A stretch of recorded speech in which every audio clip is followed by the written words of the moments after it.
Whoever is elected the next president will have to deal with the same problem: how to avoid war with China while also protecting Taiwan. Chinese President Xi Jinping recently declared the need to, quote, comprehensively strengthen training and preparation for war. This is likely because China is getting ready to invade Taiwan, with one top U.S. admiral testifying that Xi Jiping is planning to invade by the year 2027. Another document published by the Department of Defense, titled The Ambitious Dragon, states that China will invade Taiwan by the year 2030. The year may fluctuate, but the threat is pretty much guaranteed. China is beefing up its military big time. Their official defense budget increased by more than 15% over the last few years to more than $220 billion. Now sure, a war anywhere in the world isn't great, but why would this be such a big deal to the U.S.? Well, we guaranteed them protection back in 1979 with the Taiwan Relations Act.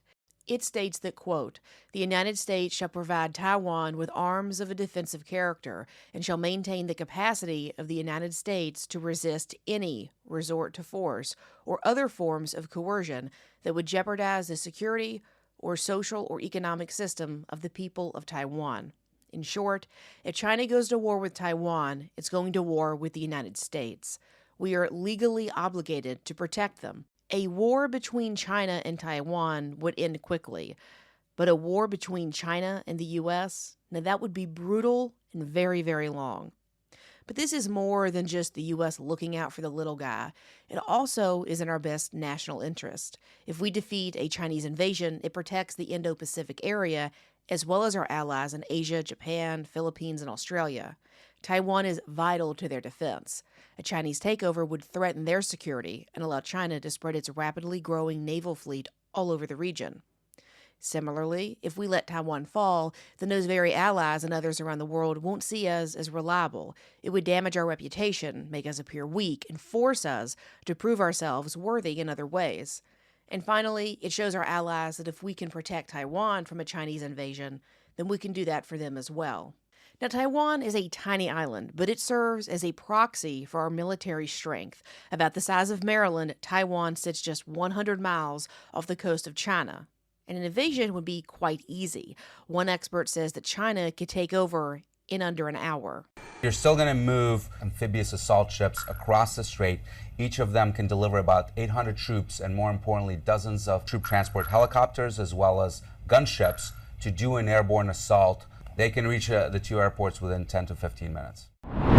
You're going to have these transport ships, mostly civilian vessels, and have been loaded with hundreds of thousands of troops, armored vehicles, tanks, logistics that you need to occupy an island of 23 million people. You're going to have bombers launched from the mainland. You're going to have the largest cruise missile and ballistic missile and rocket forces in the world, pummeling fixed radar installations, pummeling naval facilities, pummeling communication nodes. All of this can happen literally within the first 30 minutes of action. And when this invasion occurs, he also notes it will have a massive global impact. In the first year of that war, global depression right off the bat. You're going to lose ships. You're going to lose a lot of sailors. You're going to lose thousands, potentially even tens of thousands of American troops. Now, don't go thinking our government is scared of this invasion from China because they love Taiwan so much or they have a duty to protect. No, there's a little bit more of a selfish interest there as well. You see, there's this little fact about Taiwan, and that is it's a technological supercenter of the world. Taiwan makes nearly 70% of all semiconductor chips in the world. They are used in everything from computers to medical devices to cell phones. Each year, nearly a third of the new computing power we rely on is fabricated in Taiwan. This has made TSMC one of the most valuable companies in the world. It has also left the entire world's digital infrastructure dependent on a small island that China considers a rogue province and that America has pledged to defend by force. Let's go a little deeper. Just one company in Taiwan, TSMC, that one makes more than half of the global market for contract chip fabrication. That's a bigger dominance than OPEC has over oil, which is just 40%.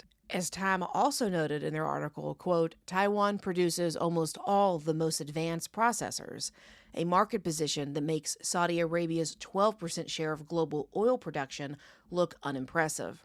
So whoever you're voting for on Tuesday, I hope they have what it takes to deal with China and Taiwan and the almost near guarantee of an invasion. Because if they can't, we'll all be speaking Chinese very, very soon. Thanks for listening to Overnight Opinions. Be sure to tune in next Sunday night for an all-new episode. Don't forget to tune in to Ladies Love Politics on YouTube on Election Day. In the meantime, if you're looking to enlighten yourself with some controversial topics, check out my interview with Celeste Solum, who talks about how the global elite are planning to kill you. Or check out my interview with Dustin Nemos, who talks about how Trump is the Antichrist and how Trump staged his assassination attempt. Those interviews are so controversial, you'll only find them on BitChute, Rumble, and Brighteon. If you're looking for something fun to watch, head over to YouTube and check out my video series on Dragon Man. He owns a compound in Colorado Springs, Colorado, where you can not only shoot machine guns, but you can also tour his massive military museum, which is one of the largest private collections of military equipment in the country. If you want to learn more about the border crisis, check out my interview with Christy Hutcherson from Women Fighting for America. That interview is available on YouTube.